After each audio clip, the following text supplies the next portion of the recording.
ఎటువంటి హోప్ లేని మ్యాచ్‌ని దాషన్ సెనక లాస్ట్ బాల్ వరకు తీసుకెళ్లాడు. 120కో, 130కో ఆలౌట్ అవుతుందన్న శ్రీలంకని 6 పరుగుల తేడాతో పాకిస్తాన్ విన్ అయ్యేలా చేశాడు దాషన్. దాషన్ సెనక కేవలం 31 బంతుల్లో 2 ఫోర్లు, 8 సిక్స్‌లతో 76 పరుగులు చేశాడు. లాస్ట్ ఓవర్‌కి 28 పరుగులు అవసరమయ్యాయి. షాహిన్ అఫ్రిది బౌలింగ్. ఎవరైనా ఏమనుకుంటారు? అది అసంభవం. ఒక ఓవర్‌లో 28 అంటే. కానీ దాషన్ సెనక అలా అనుకోలేదు. తను ఆడిన ఫస్ట్ బాలే 4 గా మలిచాడు. తర్వాత 3 బంతులను 3 సిక్స్‌లుగా బాదాడు. చివరి 2 బంతుల్లో 6 పరుగులంటే ఎలాగైనా శ్రీలంక విన్నొద్దనుకున్నారు అందరూ. కానీ షాహిన్ అఫ్రిది ఇక్కడే విధ్వంసకరం బౌలింగ్ వేసి 2 డాట్ బాల్ చేసి పాకిస్తాన్ విజయం వైపు నెట్టాడు. పాకిస్తాన్ ఈ విజయంతో తన సెమీస్ ఆశలన్నీ కోల్పోయింది. ఇక పాకిస్తాన్ కథ ముగిసింది. ఈ మెగా టోర్నీలో భాగంగా శ్రీలంకతో జరిగిన సూపర్ 8 మ్యాచ్ తో 5 పరుగుల తేడాతో గెలుపొందినప్పటికీ పాక్ సెమీస్ అర్హత సాధించలేకపోయింది. ఈ మ్యాచ్ లో తొలుత బ్యాటింగ్ చేసిన పాకిస్తాన్ నిర్ణీత 20 ఓవర్లలో 6 వికెట్ల నష్టానికి 212 భారీ స్కోర్ నమోదు చేసింది. పాక్ ఓపెనర్లు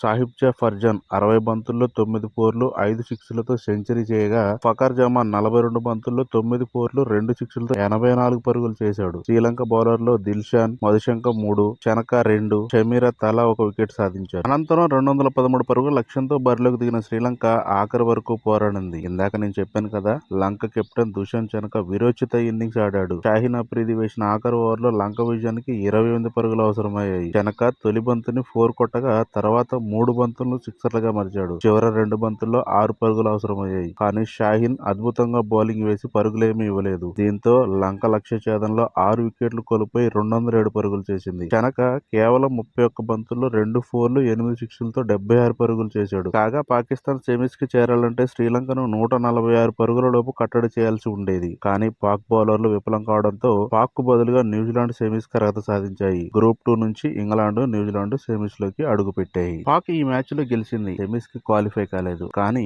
కోహ్లీ వరల్డ్ రికార్డ్ ను బ్రేక్ చేసింది. టీ20 వరల్డ్ కప్ ఒక ఎడిషన్ లో అత్యధిక పరుగులు చేసిన ఆటగాడిగా ఫర్హాన్ ప్రపంచ రికార్డు సృష్టించాడు. ఇప్పటి వరకు ఈ record team India star Virat Kohli పేరిట ఉండేది. 2014 టీ20 ప్రపంచ కప్ లో విరాట్ 319 పరుగులు చేశాడు. ఈ ఏడాది పొట్టి ప్రపంచ కప్ లో ఫర్హాన్ 383 పరుగులు చేశాడు. దీంతో కోహ్లీ ఆల్ టైమ్ రికార్డును ఫర్హాన్ బ్రేక్ చేశాడు. టీ20 వరల్డ్ కప్ ఒకే ఎడిషన్ లో అత్యధిక సిక్స్లు బాదిన ఆటగాడుగా సిమ్రాన్ హెట్మేర్ 17, ఫర్జాన్ 18 అధిగమించాడు. టీ20 ప్రపంచ కప్ చరిత్రలో ఒకే ఎడిషన్ లో 2 సెంచరీలు బాదిన మొట్టమొదటి బ్యాటర్ గా షాహిబ్జా ఫర్హాన్ నిలిచాడు. ఇంతకు ముందు ఏ ఆటగాడు కూడా ఒకే టోర్నీలో 2 శతకాలు బాదలేదు. అదే విధంగా టీ20 ప్రపంచ కప్ లో ఓవరాల్ గా 2 సెంచరీలు చేసిన ప్లేయర్ గా క్రిస్ గేల్ రికార్డును ఫర్హాన్ సమాన్ చేశాడు.